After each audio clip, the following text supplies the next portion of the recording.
So, friends, very good morning to all of you. First of all, I will welcome all of you in the TY class. Myself, Dr. Sajish Sheikh, is here to discuss regarding the chemistry subjects. As you know, there are the five subjects. Four are the major one, and one will be the minor one. In the major four, there will be the first physical chemistry, paper 1, paper 2 will be the inorganic chemistry, paper 3 will be the organic chemistry, and the paper 4 will be the analytical chemistry. Whereas applied component, fifth paper, minor paper will be the drug and dyes. First paper physical chemistry as well as the fourth paper analytical chemistry will taught by the myself, and inorganic paper 2 inorganic chemistry will taught by the Pawar sir, and the paper 3 and organic chemistry and paper 5 applied component drug and dyes will taught by the Shoaib sir. I am here to discuss the syllabus for the semester 5th for the paper physical chemistry. I think so already you got this syllabus copy for the paper physical chemistry as well as other papers. In each paper you can see there are the 4 units. Each carries the equal marks, 25 marks for the each unit. In the exam there will be the 100 marks question paper. In the 100 marks question paper 20 marks question will be there. Question 1 to question 1 question number 1 will be based on the unit 1 having the 20 marks. In that 6 sub questions will be there. Out of that you have to attempt the 4 questions. Each question carries the 5 marks. Again the question number 2 will be of the same based on the unit 2 having the 6 sub questions. Out of that you have to attempt the 4 which always again carries the 20 marks. In the question number 3 will be based on the unit 3, and the question number 4 will be based on the question number unit number 4 which has the 6 sub question. Out of that you have to attempt the 4 and carries the 20 marks. These 4 questions into 20 becomes the 80, and the question number 5th will be based on the all the 4 units. That question will be the multiple choice question. Now I will talk regarding the syllabus of this particular paper. In the unit 1 we have to talk about the molecular spectroscopy. In the molecular spectroscopy that we have to talk about the rotational spectroscopy, vibrational spectroscopy, and the combined rotational vibrational spectroscopy. Then we have to talk regarding the IR spectrum of the water molecule and the carbon dioxide. Then we have to talk about the Raman spectroscopy. In the unit 2 we have to talk regarding the chemical thermodynamics, especially the colligative properties, relative vapor pressure, lowering of the vapor pressure, osmotic pressure. These properties that we have to see in the unit number 2. In the part 1 we have to see the elevation in the boiling point, then depression in the freezing point, and again we have to see the Van 't Hoff equation, Van 't Hoff factor for the osmotic pressure, measurement of the osmotic pressure by the Barkley and Hartley method, reverse osmosis. Then the second part in the unit 2 is nothing but a chemical kinetics. In that we have to see the CT. CT is nothing but a collision theory of reaction rates, its application in case of the unimolecular reaction.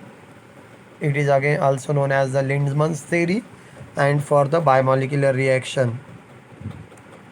Then we have to study the types of the reactions: slow reaction, fast reaction, moderate reaction, ultra fast reaction, and we have to study the fast reaction using the flash photolysis,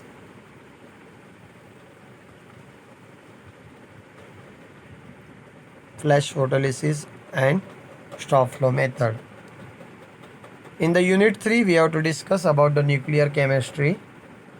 First of all, some important terms are there. What is the radioactivity? What is the disintegration constant? What is the half-life? That we have to see basic terms of this particular nuclear chemistry.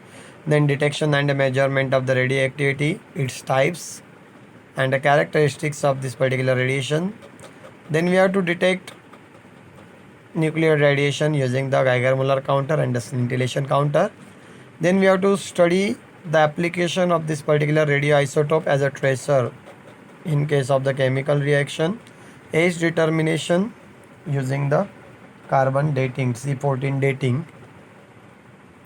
Then we have to talk about the nuclear reactions, then fission process, fusion process, nuclear power reactor. These are the this particular part we have to study in case of the unit 3. Then unit 4 will be, in the unit 4 there will be the surface chemistry.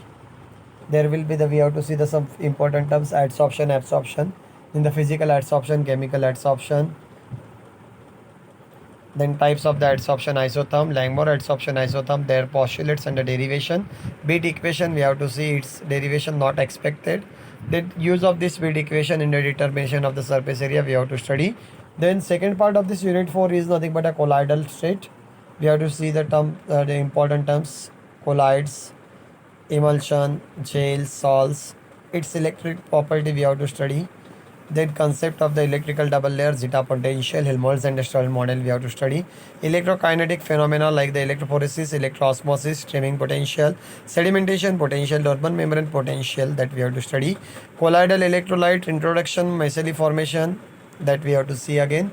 Then last part of this unit is nothing but surfactants, is its classification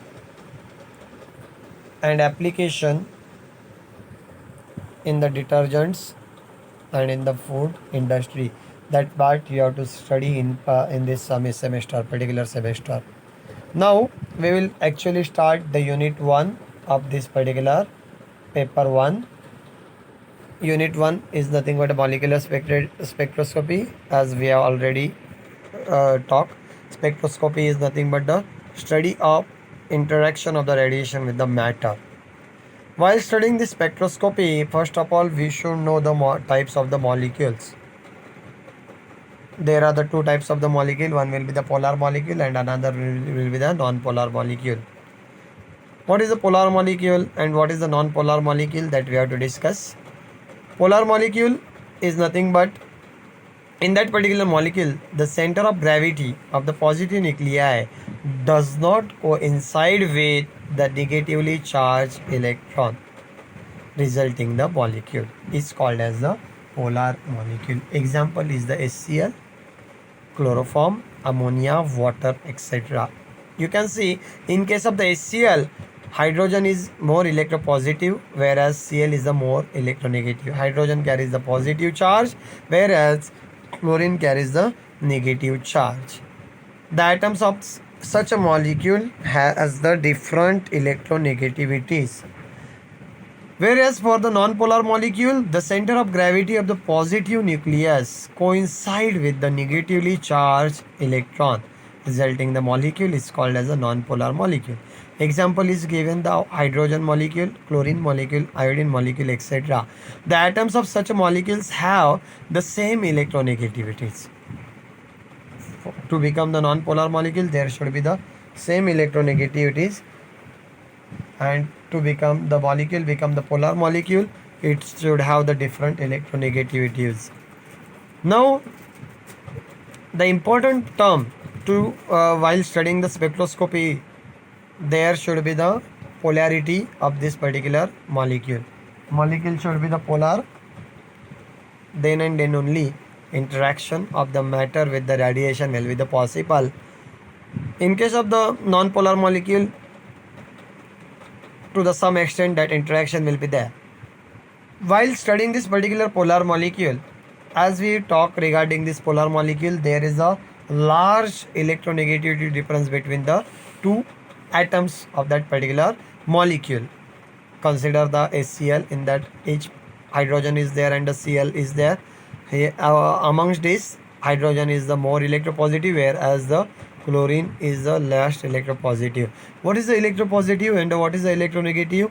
As we already know this, electropositive is a positive atom is nothing but the atom having tendency to donate electron easily, whereas more electronegative is nothing but it the atom which can attract electron easily towards itself to complete the octet and to get stabilized. Now we have to talk regarding the origin of the dipole moment and how it is used to explain the structure of CO2 and SO2, or define the dipole moment, how cis and trans isomers identified on the basis of the dipole moment, or what is the dipole moment and what is a dBi. First of all, we have to see the definition of the dipole moment. Dipole moment, it is well defined intrinsic property of the molecule that you can see. It expresses the degree of polarity of a molecule. It is defined as the product of magnitude of charge.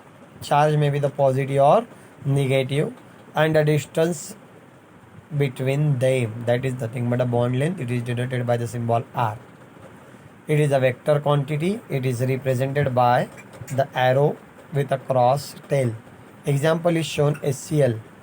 If HCl is there, H is having charge daba plus and Cl is having charge daba minus. This is a partial charge has been shown.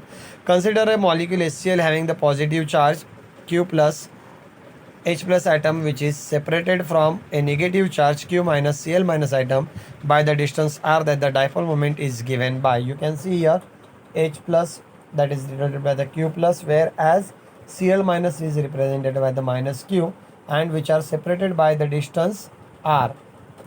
You can see there r is shown there. That's why mu, dipole moment mu, is given by the product of Q into r. The dipole moment arises due to the formation of bond between the two atoms of the different electronegativities. The magnitude of the dipole moment depends upon the difference in the electronegativities. Greater the difference in the electronegativities, greater is the dipole moment. That you have to remember very well. It may come for the MCQ purpose of view. What is the dBi?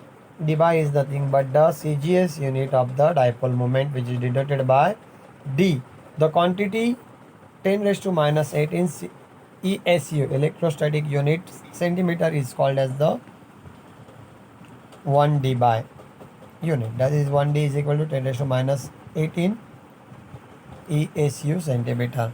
In SI unit, in SI system, 1 D is equal to 3.336 into 10 raised to minus 30 centimeter. This term was the dipole moment. Now another phenomena we have to study, that is nothing but the explain the term bond moment.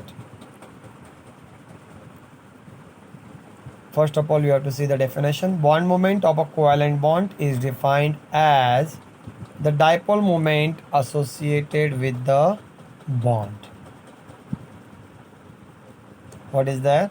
Bond moment of a covalent bond is defined as the dipole moment associated with the bond. See, in the case 1, if the molecule contains only one bond, then the bond moment of that bond will be the dipole moment of the molecule.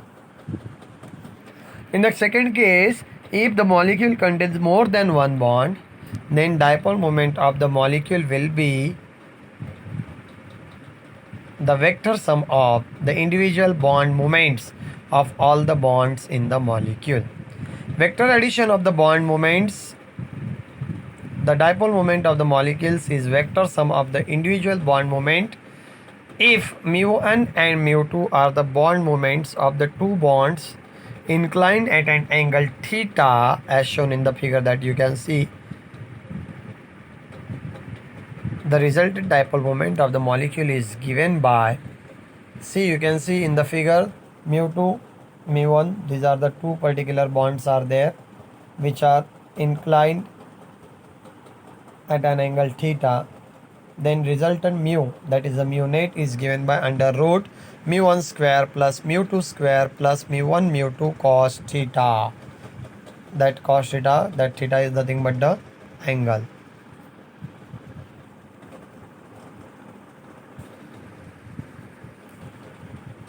That two important terms we have to see, that is a bond dipole moment and a bond moment. The question will be always based on what is the dipole moment and then how that dipole moment is useful in differentiation of the cis and trans isomer, or say you can see CO2 and H2O is again given, or say ortho meta para isomer. That is very much important part.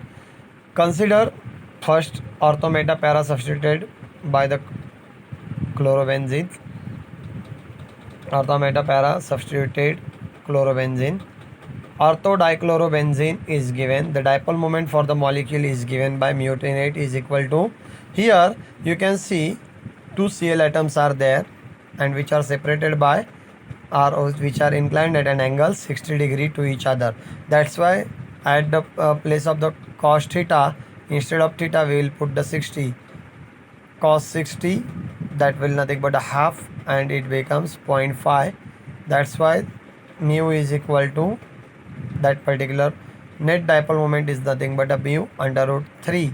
Therefore the bond moment of this CCl bond is 1.5 d, and therefore mu net is equal to 1.5 under root 3, or say mu net is equal to 2.598 d. This is for the orthoisomer. And similar way you can see for the meta isomers, that's bond angle is 120 degree. At the place of the theta you have to substitute the 120 and you will get the mu is equal to under root 1. That means bond moment of the CCl bond is 1.5 d. Therefore mu net is equal to 1.5 into 1, that is a mu net is equal to 1.5 d. Then para isomer, in that angle is a 180, cos 180 is nothing but a 1, mu is equal to 0. Then therefore the bond moment of the CCl bond is 0 d, mu net is equal to 0 d. Here you can easily differentiate between the ortho, meta and the para isomer. For the ortho isomer there is a mu net, means dipole moment, net dipole moment is the 2.598 d, whereas for the meta isomer it is a 1.5 d, and for para isomer it is a 0. Now you can use this dipole moment for differentiation of the cis and the trans isomer. The dipole moment can be used to identify cis and the trans isomer. In the cis isomer, the similar atoms are arranged on the same side. Therefore, bond moments adds vectorially to give the net dipole moment. It has definite dipole moment. You can see cis dichloroethene, for that mu is equal to 2.88 d. And for the trans isomer, similar atoms are present on the opposite side. Therefore the bond moments will be equal in magnitude but opposite in direction, or say opposite in sign. Hence net dipole moment will be the 0. Example, trans dichloroethene, for that mu is equal to 0 d, because on the opposite side atoms are there which cancel that particular dipole moment. Then you can see another question is there, explain the structure of the following molecule on the basis of the dipole moment. First H2O, CO2, SO2, BF3, NH3 and CH4 molecules are there. Out of that you have seen that we have first of all written the CO2 and SO2. In the bracket dipole moment has been written. For the water 1.85 is there, for the carbon dioxide 0 is there, SO2 1.63 is there, BF3 0 is there, for the ammonia 1.50 d is there, and for the methane 0.4 d is there. Some dipole moment is associated with this particular methane molecule.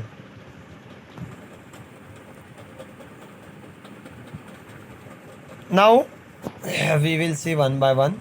First of all, the water molecule. You know that dipole moment is again useful to predict whether the structure is linear or say angular. If you consider water is the linear one, at that time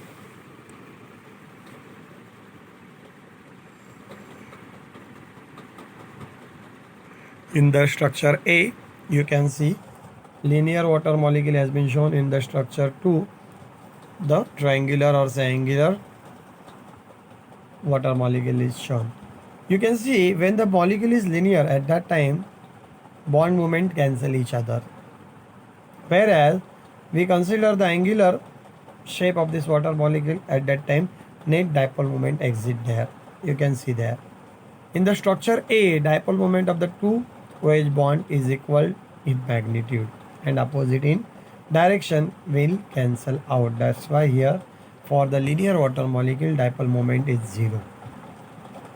Then the net dipole moment mu would be 0 in structure second, or say B, the bond length will add vectorially to give definite net dipole moment, which is equal to 1.85 d. From this dipole moment, H2O cannot having linear structure, but it has angular structure. Then the carbon dioxide, again you can see carbon dioxide has no dipole moment. This is possible only when molecule has a linear structure and bond moments of the two CO bond cancel each other. When the linear molecule is there, at that time you can see the bond moments will cancel each other. See here, that's shown in for the CO2 molecule, that bond order will cancel each other. Similar way we have to talk regarding the SO2. When we consider the SO2 molecule, which has the dipole moment, it is not a linear molecule, it is an angular molecule. In case of this SO2 molecule, it consists of the two SO bond, and the net dipole moment of the molecule is nothing but the vector addition of the bond moment of the two SO bonds. From dipole moment, it is clear that SO2 molecule has the angular structure. When the dipole moment exists, that gives that there is a different alignment. BF3 molecule has a zero dipole moment. BF3 molecule has a no dipole moment, that is mu is equal to 0d. In that case, 3 BF bonds are arranged symmetrically around the boron atom in the same plane. The bond moment of the 3 BF bond cancel each other,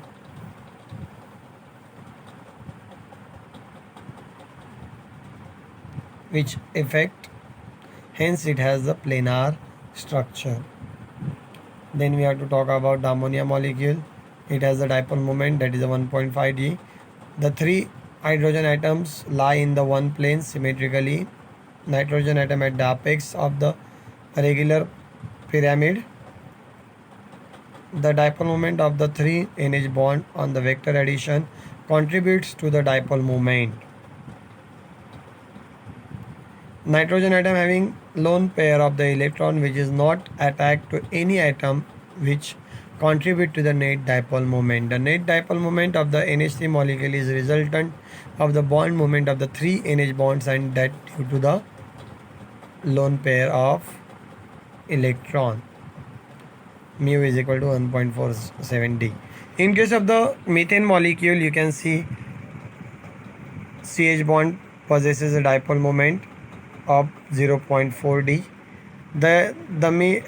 The means the molecule has symmetrical tetrahedral structure. Each CH bond in the pyramidal CH3 group contribute 1/3 mu, that is a mu cos 70.5 to resultant dipole moment. The net dipole moment of the CH3 group is equal to 0.4. This acts in a direction opposite to that of the fourth CH bond moment, thereby cancelling each other. You can see CH4 has been shown and the CH3 is shown. CH3 has this particular 0.4 d.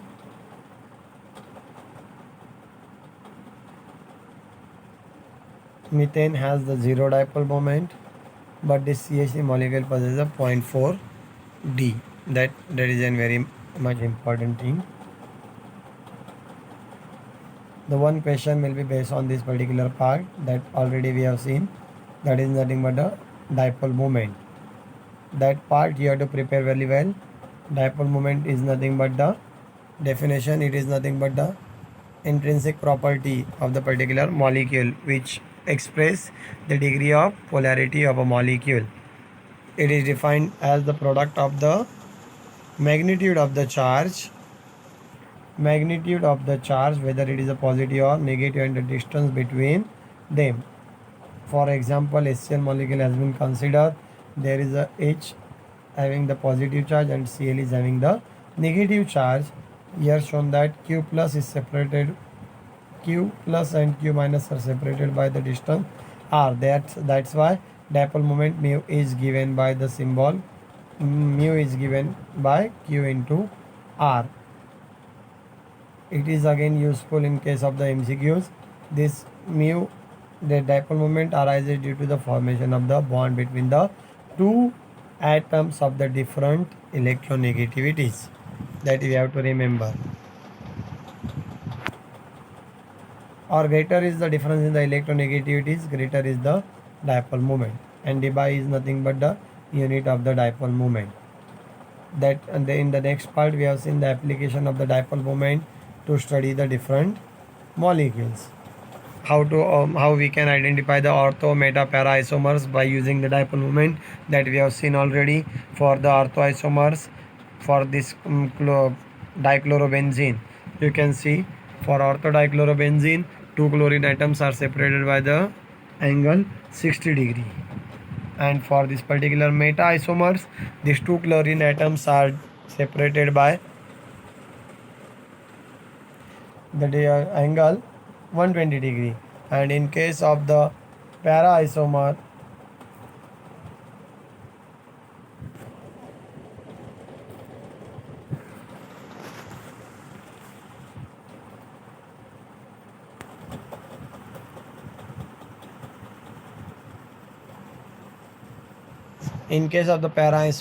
that we have seen already, the angle between these two Cl is the 180 degree.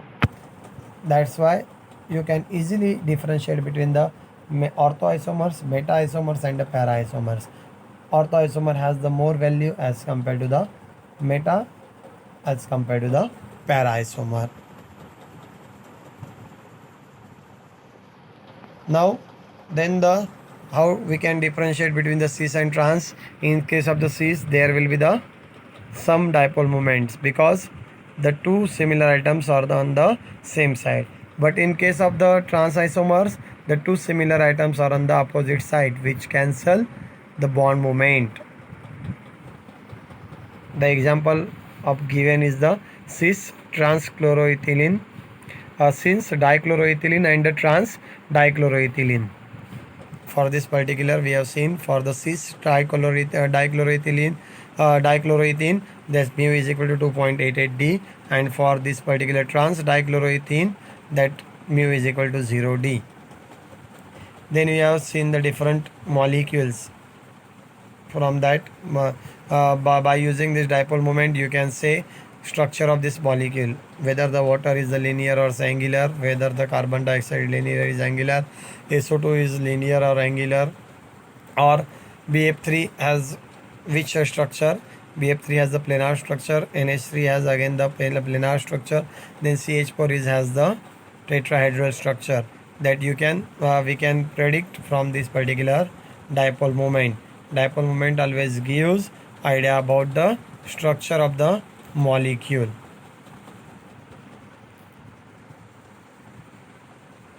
This part is again very much important while studying this particular properties.